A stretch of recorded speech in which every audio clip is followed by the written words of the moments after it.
الحمد لله وحده والصلاة والسلام على من لا نبي بعده أما بعد فأعوذ بالله من الشيطان الرجيم بسم الله الرحمن الرحيم إن الله يأمر بالعدل والإحسان وإيتاء ذي القربى وينهى عن الفحشاء والمنكر والبغي يعظكم لعلكم تذكرون صدق اللہ العظیم۔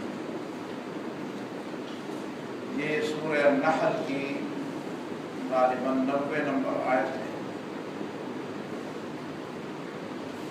جس کو حضرت عمر فاروق رضی اللہ تعالیٰ عنہ اور حضرت عبداللہ بن مسعود رضی اللہ تعالیٰ عنہ نے اجمع آیت فی القرآن، پچھلے جمعے شاید میں نے اس کے لیے عادل کا لفظ استعمال کیا تھا، لیکن اصل لفظ اجمع آیت فی القرآن، قرآن مجید میں سب سے زیادہ جامع ترین آیت، جس میں کئی اہم باتوں کو جمع کیا گیا۔ ان اللہ یأمر بالعدل، اللہ حکم دیتا ہے کہ عدل کرو، حقدار کو اس کا حق دو، انصاف کرو۔ وَإِيتَاءِ ذِي الْقُرْبَى، اور رشتہ داروں کو ان کا حق دینے کا اللہ حکم دیتا ہے۔ وَالْإِحْسَانِ، إِنَّ اللَّهَ يَأْمُرُ بِالْعَدْلِ وَالْإِحْسَانِ، احسان کا مطلب حسن سلوک، حسن سلوک، اتباع سنت کی بات کی ہے اس میں، حسن سلوک اور کام کو بہتر طریقے سے انجام دینا۔ جو بھی کام تمہارے حوالے کیا جائے اس میں اپنی دماغی، علمی اور جسمانی صلاحیتوں کو بروئے کار لاؤ۔ کوئی کام تمہارے ذمہ لگایا گیا اور تم نے اپنے جسمانی تمام صلاحیتوں کو، اپنی علمی صلاحیتوں کو اور اپنی قابلیتوں کو اس کو چھپا کے رکھا، اس کو بروئے کار نہ لایا، اس کا مطلب بگاڑ کرنا ہے۔ اس کا مطلب یہ ہے کہ آپ نے احسان کا سلوک نہیں کیا، آپ نے کام کو درست طریقے سے نہیں انجام دیا۔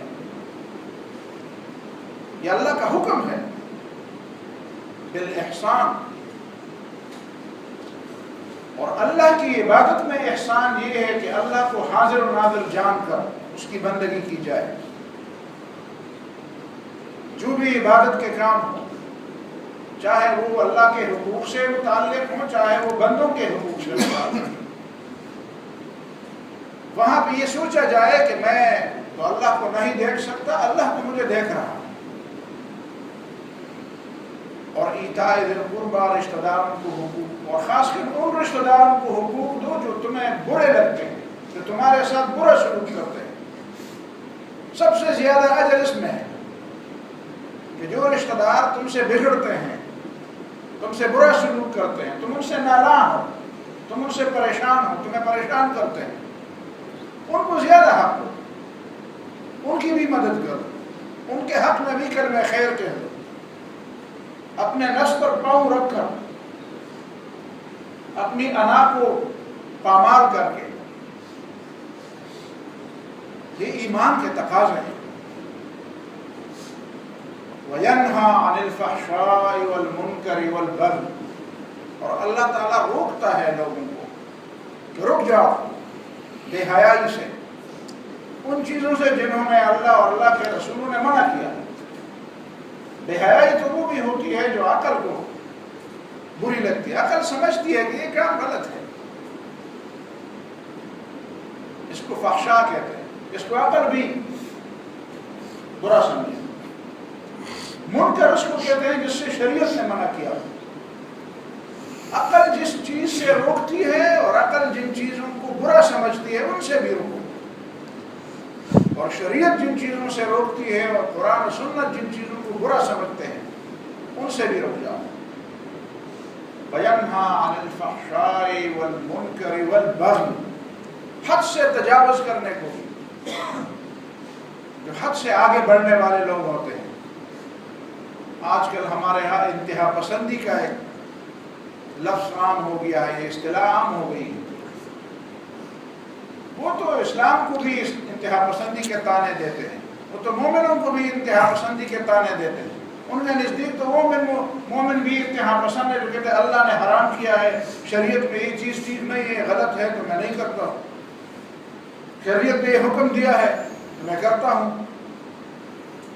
اس کو بھی لوگ انتہا پسندی کہتے ہیں۔ یہ انتہا پسندی نہیں ہے۔ تو قرآن میں یہ جو شدت پسندی آپ اس کو کہتے ہیں، قرآن نے سورہ بقرہ میں فرمایا والذین آمنوا اشد حبا للہ، اشد حبا، جو مومن ہوتے ہیں وہ اللہ کی محبت میں بڑا سخت ہوتے ہیں۔ دوسری جگہ تو قرآن نے صاف الفاظ میں فرمایا اشداء علی الکفار رحماء بینہم، کافروں کے بارے میں بڑے سخت ہیں۔ سخت کا مطلب یہ نہیں ہے کہ ان کو گالی دیتے ہیں، سخت کا مطلب یہ ہے کہ ان سے ملتے ہیں تو خامخواہ برا طرز عمل اختیار کریں۔ سخت کا مطلب یہ ہے کہ ان کی تہذیب کو نہیں اپناتے، ان کی فکر کو نہیں اپناتے، ان کی بود و باش کے زندگی کے طریقوں کو نہیں اپناتے، ان کی تہذیب کو نہیں اپناتے، ان کی باتوں کو دل میں جگہ نہیں دیتے کہ یہی بس جس طرح لوگوں نے ان پر ایمان لایا ہوتا ہے، ہمارے ہاں لوگوں میں بس مغرب پر ایمان لایا ہے۔ آپ 1000 بار کہہ رہے کہ اللہ اور اللہ کے رسول نے یہ فرمایا ہے، ان کے دماغ میں بات نہیں آتی۔ جب آپ کہتے ہیں کہ یورپ میں بھی ایسا ہو، اچھا یورپ میں بھی ایسا ہو رہا ہے، پھر تو ٹھیک ہے، پھر تو ٹھیک ہے۔ کفروا بالحق وآمنوا بالباطل، حق بات جب ان کے سامنے پیش کی جاتی ہے تو اس کا انکار کرتے ہیں، باطل بات ان کے سامنے پیش کی جاتی ہے تو اس کو فوراً مان لیتے ہیں، کہتے ہیں اچھا جب مغرب سے یہ بات ہے پھر تو ٹھیک ہے، جب انگریز اس طرح کرتے ہیں تو پھر تو ٹھیک ہے۔ مجھے ایک دوست نے بتایا ہے کہ علاقے میں ایک ہوٹل میں انگریز بھی چائے پی رہا تھا، ایک مسلمان بھی پی رہا تھا، تو انگریز کو چائے گرم لگی تو ہوٹل والے کو کہا ادھر آ جاؤ، کہتے ہیں تھوڑا سا برف لے آؤ، تو برف لے آیا اور پیالی میں اس نے ڈال دی۔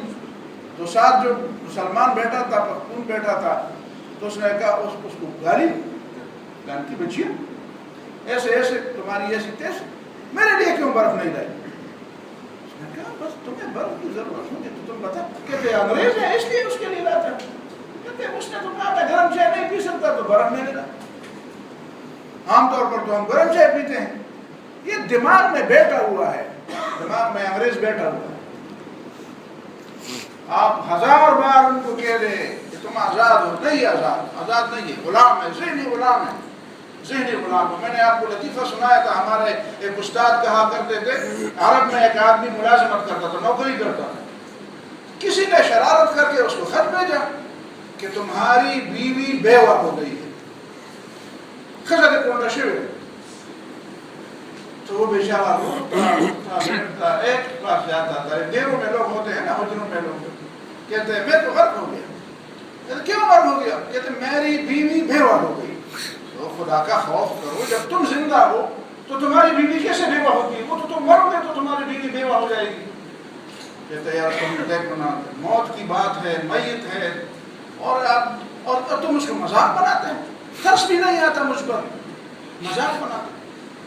لوگوں نے سمجھایا جھوٹ بولا جس نے بھی تمہیں یہ خط لے گئے، تو جھوٹ نہیں بولا، وہ فلان سردار کا بھی، نمبردار گاؤں کے نمبردار کا بھی اس پہ دستخط ہے، وہ تو جھوٹ نہیں بولتا۔ بس انگریز جھوٹ نہیں بولتے، انگریز جو کچھ کرتے ہیں، مغرب والے جو کچھ کرتے ہیں وہ ٹھیک کرتے ہیں۔ خدا کا خوف کرو، خدا کا خوف کرو، اللہ پر ایمان لے آؤ۔ یہ تو میں مانتا ہوں کہ تمہارے دل ٹوٹے ہوئے ہیں، اقبال نے بھی فرمایا تھا نا، دل توڑ گئی ان کا 2 صدیوں کی غلامی، غلامی 200 سال رہی تو اب لوگ اٹھنے کے قابل نہیں ہیں، آپ ان کو اٹھائیں کہتے ہیں جی ہم تو نہیں اٹھ سکتے، ہم نہیں اٹھ سکتے۔ اب 1000 بار ان کو کہہ رہے کہ آپ آزاد ہیں، کہتے ہیں کیسے آزاد ہیں؟ دماغ جب غلام ہے، ذہن جب غلام ہے، فکر جب غلام ہے، دل جب غلام ہے۔ بہرحال یہ تو میں اس آیات کی تشریح کر رہا تھا، اصل موضوع میرا یہ ذہن میں تھا کہ عدل کے اوپر بات کرو، عدل، ان اللہ یأمر بالعدل، اللہ حکم دیتا ہے عدل کرو، خود اپنے ساتھ بھی عدل کرو، لیکن نا انسان اپنے ساتھ بھی اگر نہیں کرتا. اللہ اور رسول مہربان ہے، اللہ بھی مہربان ہے، رحمان و رحیم ہے. پیغمبر کے لیے بھی اللہ نے رحیم کا لفظ استعمال کیا، بالمؤمنین رؤوف مہربان ہے. تو نبی صلی اللہ علیہ وسلم نے فرمایا ان لنفسک علیک حقا، تمہارے نفس کا بھی تمہارے اوپر حق ہے، اپنے نفس کا حق ادا کرو. وَإِنَّ لِزَوْرِكَ عَلَيْكَ حَقًّا، تمہاری ملاقات کے لیے جو آتا ہے اس کا بھی تمہارے اوپر حق ہے. وَإِنَّ لِضَيْفِكَ عَلَيْكَ حَقًّا، تمہارے مہمان کا بھی تمہارے اوپر حق ہے. وَإِنَّ لِعَيْنِكَ عَلَيْكَ حَقًّا، تمہاری آنکھوں کا بھی تمہارے اوپر حق ہے. وَإِنَّ لِزَوْجِكَ عَلَيْكَ حَقًّا، تمہاری بیوی کا بھی تمہارے اوپر حق ہے. فَآتِ كُلَّ ذِي حَقٍّ حَقَّهُ، ہر حقدار کو اس کا حق دو. اس کو کہتے ہیں عدل. تو اپنے ساتھ بھی عدل کرو، اپنے بال بچوں میں بھی عدل کرو. حدیث صحیح حدیث میں یہ بات آتی ہے، رسول اللہ نے فرمایا بچوں اور بچیوں کے درمیان تفریق نہ کرو، کسی کو کسی کے اوپر ترجیح نہ دو. اگر میں ترجیح دینے کی اجازت دیتا تو میں ترجیح دیتا بچیوں کو. ہمارے عام طور پر اچھے بھلے لوگ بھی یہی کہتے ہیں، بچوں کو تو ساتھ بلاتے ہیں، سلاتے بھی ہیں، گود میں بٹھاتے بھی ہیں، ان کے ہر سوال کا جواب بھی دیتے ہیں. جب بچی کو کہتے ہیں چپ کر جاؤ جاؤ ادھر جاؤ، چپ کر، خدا کا خوف کرو. آپ ان کو بچپن سے یہ ساتھ دلاتے ہیں کہ تو کوئی ہمارے اوپر بوجھ ہے. پھر جب دوسرے لوگ آتے ہیں اور ان کو گمراہ کرتے ہیں اور ان کو ایکسپلائٹ کرتے ہیں اور مسلمان معاشرے کے خلاف اور اسلام کے خلاف بغاوت پر اکساتے ہیں، تو پھر تم کہتے ہو کہ یہ کیا کرتی ہے، یہ تو بغاوت پر، تو تم نے ان کو آمادہ کیا، تم نے ان کو حق نہیں دیا، تم نے ان کو قریب نہیں آنے دیا.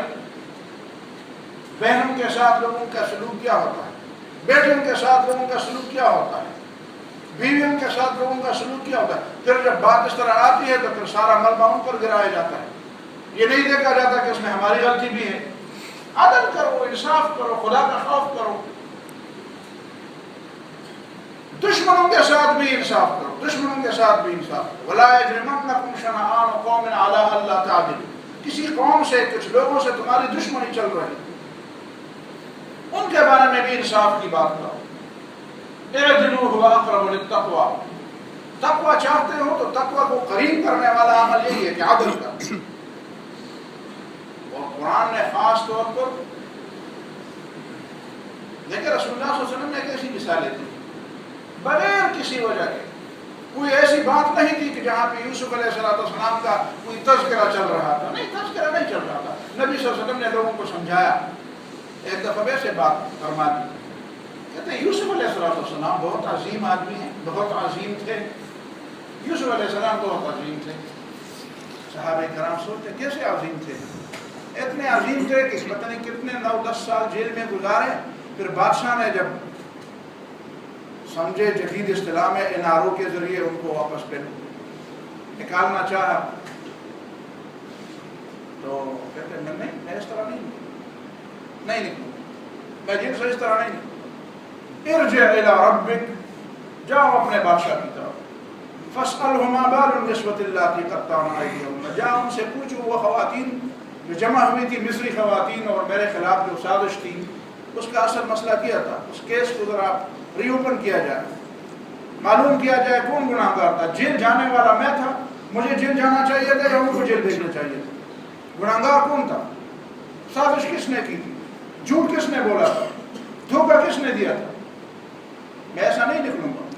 کل لوگ کہیں گے یہ بڑا آدمی، کہتے بڑا آدمی ہے لیکن یہ تو اس الزام میں جیل میں تھا، بس بادشاہ میں رومان ہو گیا، بس لب جب کر کے کچھ لوگ کچھ دو کے ذریعے نکل آئے.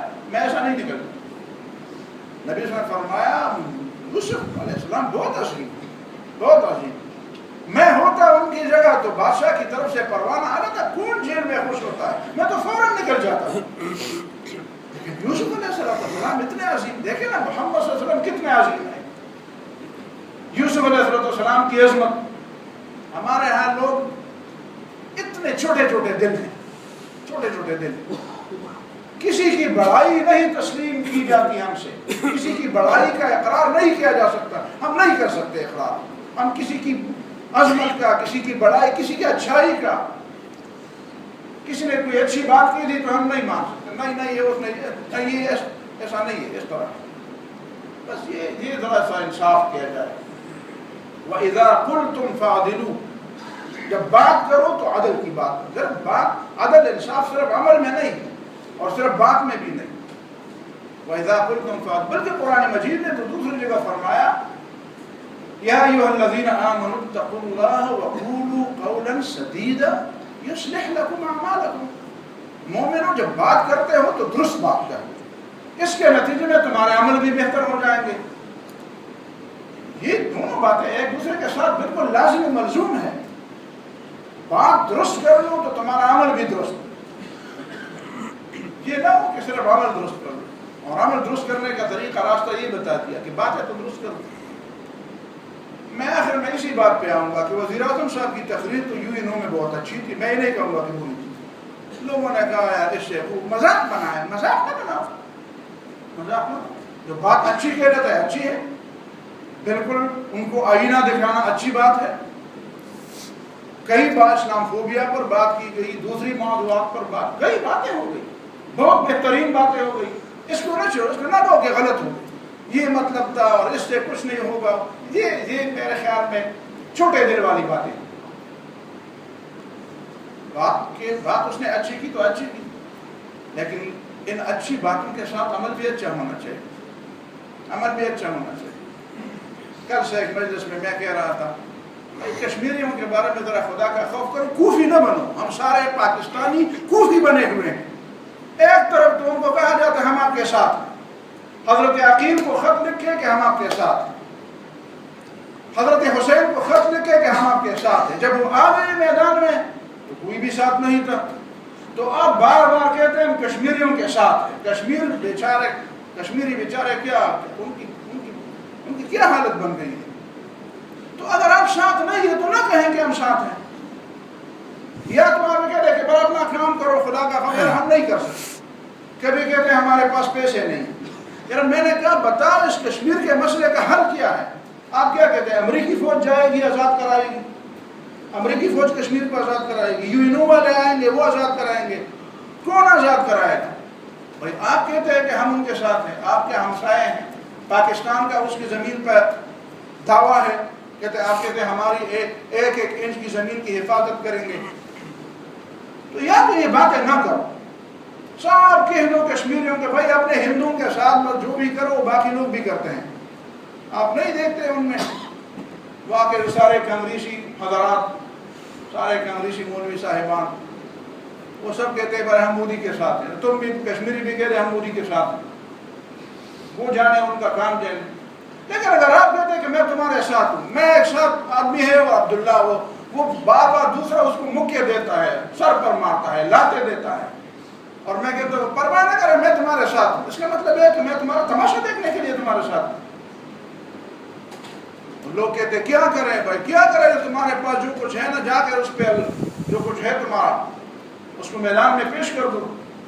کہتے کہ اچھا یہ تو بہت لمبی بات ہو جائے گی. اچھا اس کشمیر کے لیے سارے پاکستان کو داؤ پر لگا دیں تو پھر کل خدا نخواستہ بلوچستان پر ہندوستان کی فوج آ جائے گی تو ہم کہیں گے سارے پاکستان کو بلوچستان کے لیے داؤ پر لگا دیں. پشاور پر قبضہ ہو جائے گا کسی کا خدا نخواستہ تو لوگ کہیں گے یار سارے پاکستان کو پشاور کے لیے داؤ پر لگا دیں، سارے پاکستان کو کراچی کے لیے داؤ پہ لگائیں. یہ کون سی بات ہوئی؟ میں سمجھتا ہوں، میں بالکل درست کہتا ہوں. تقریر آپ نے بہت اچھی کی، مجھ سے بھی اچھی کی. میں تو کوئی سی تقریر نہیں کر سکتا. آپ نے بہت اچھی تقریر، اس کو داد دینی چاہیے. لیکن خدا کا خوف کریں، کشمیریوں کے مسئلے کا کوئی حل نکالیں. کب تک وہ بیچارے چیخ کریں گے؟ یا تو اس منہ بند رکھو کہ ہم نہیں ہیں تمہارے ساتھ، یا اگر ان کے ساتھ ہیں تو ساتھ اس کو کہتے ہیں، ساتھ دینا اس کو کہتے ہیں. اگر ساتھ دینا اس کو کہتے ہیں تو پیٹ پھیر کر بھاگ جانا کس کو کہتے ہیں؟ تماشا دیکھنا کس کو کہتے ہیں؟ اللہ تعالیٰ مجھے بھی اور آپ کو بھی سمجھ اور عمل کی توفیق عطا فرمائے. وآخر دعوانا